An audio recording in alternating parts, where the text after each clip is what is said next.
The clocks have gone forward, there's rain in the air, and my smile is just about coming back. It has to be county championship time. Hello first timers, familiar faces, and anyone somewhere in the middle. Get ready for a whistle-stop guide of all things county championship to get you ready for the new season. Let's get the ball rolling with the really sexy stuff, the rules. The format is a 4-day red ball competition played by the 18 major counties across England and Wales.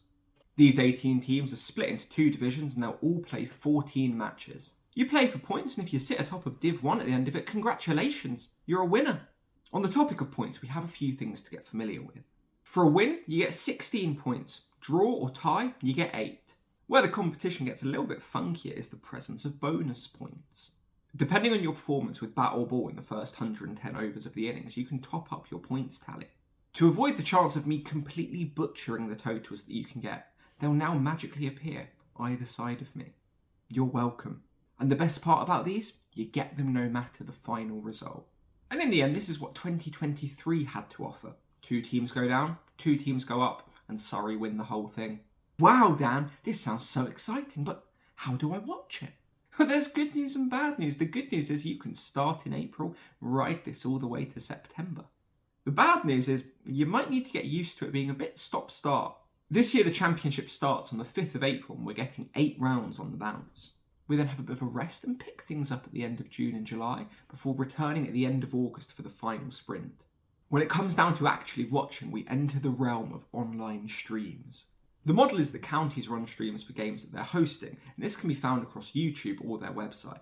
In previous years, and I speak with absolutely no authority about this one, you could also access the streams through the ECB's app or the ECB's website.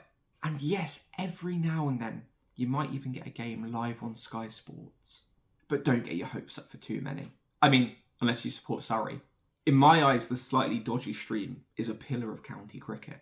It adds about 10 miles per hour to every fast bowler. Yeah, the wind might even blow the fixed camera over, but every moment of it is magical. But what is a race without someone to root for? And maybe you're watching this thinking you've got someone already, but maybe you don't. Sit back and relax as I offer you some loosely cricket-related points of interest about all 18 of them.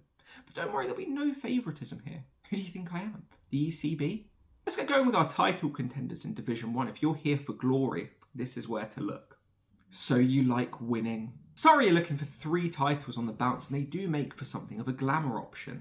Surrey are well supported with plenty of high-profile players and, in my opinion, the best ground in the country. But it's okay to watch Surrey, even if you don't like Surrey. Just ask the Surrey haters with a membership club. I mean, the Oval is pretty cool. If you have slight feelings of abandonment, then take your love to Essex.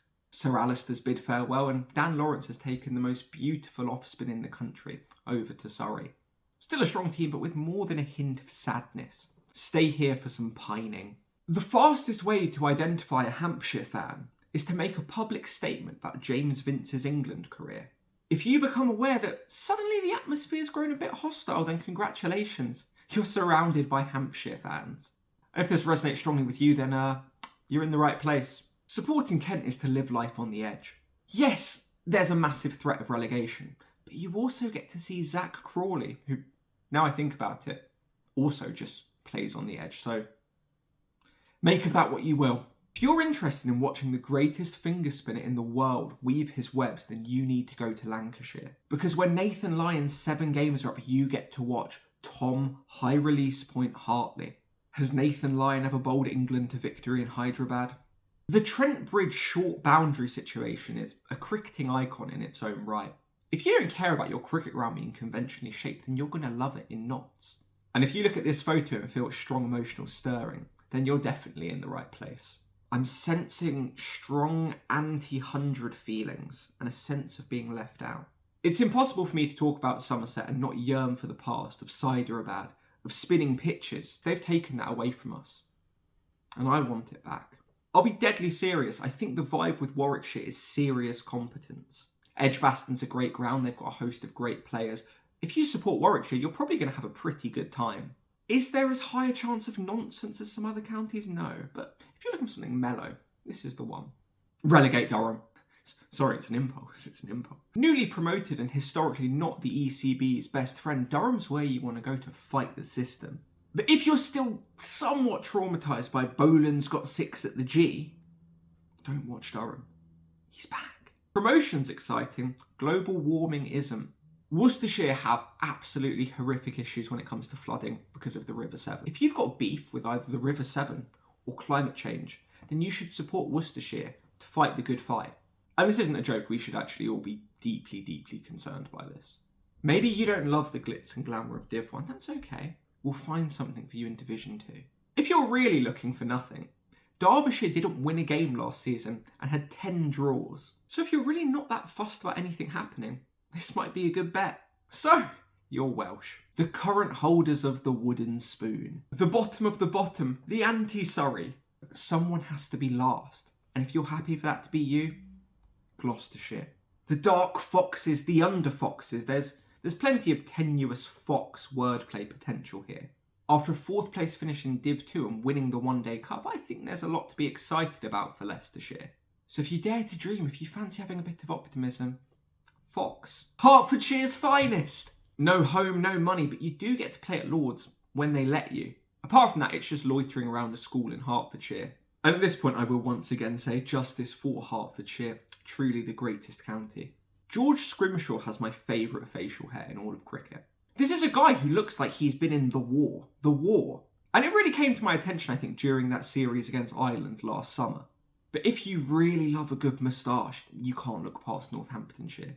Quite roughly, it's a load of children and then Cheteshwar Pujara. I haven't seen such a mix of ages since the last time I went into the Wetherspoons in Watford Town Centre. I mean, special shout-outs went when they completely lost their minds against Leicestershire last season.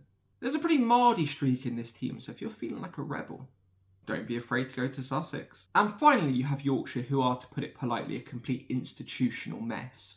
Constantly in disarray, the only particularly kind thing I have to say is if you follow them, you will at least get to see Joe Root and Harry Brook early on. With a favourite now secured for loosely cricketing related reasons, you can now enjoy the many quirks and odd spots that the county championship has to offer. I've mentioned the great British weather, and it comes as no surprise that it plays an incredibly active role in games. Plenty of games are rain affected, and that explains the high volume of draws you'll see in the league table. But what this does mean is we often see teams taking matters into their own hands to force a result. The result is the beautiful thing known as declaration bowling, where teams essentially bowl complete and utter dross to push the scoring rate to a point that the other team declares they might be able to force a result. It will look ugly. It'll get taken out of context on Twitter in about 6 months and everyone will laugh at it. And it definitely will give some random batter the best bowling figures of their career. But it's not just the weather that stops play. It's not out of the question for something completely and utterly bizarre to stop a game. Maybe it's a swarm of bees. Maybe it's a crossbow bolt. And I mean, this might sound medieval, but then again, Tom Curran did call Somerset fans peasants. And given that this will be captured in glorious, almost HD, anyone can be a star. As the famous, not actually real saying goes, you're only one good county stream away from a Wisden article saying you should be given 2 tests at the end of the English summer. Enjoy it, savour it, because you will need their name for a Sporkle quiz the next time you can't be bothered to do anything at work or school. Where it gets messiest is that points deductions often play a pretty major role in proceedings. Maybe you offer too much for spinners, maybe you give an inappropriate send-off. Maybe you host an Arctic Monkeys concert in the middle of the summer. Every round will offer a new nonsensical way to risk being docked points. And finally, we have the invisible hand of Rob Key in the England men's setup. It's no secret that the big wigs about England have started to get pretty particular about how they pick players. It's less so thinking outside of the box and thinking about why are we talking about a box in the first place. They want attacking batting, they want quick, tall bowlers. What we get is an interesting crossover. England want the counties to do things that help them produce players for international cricket. The counties want to win. The two don't always line up and we get what remains in the middle.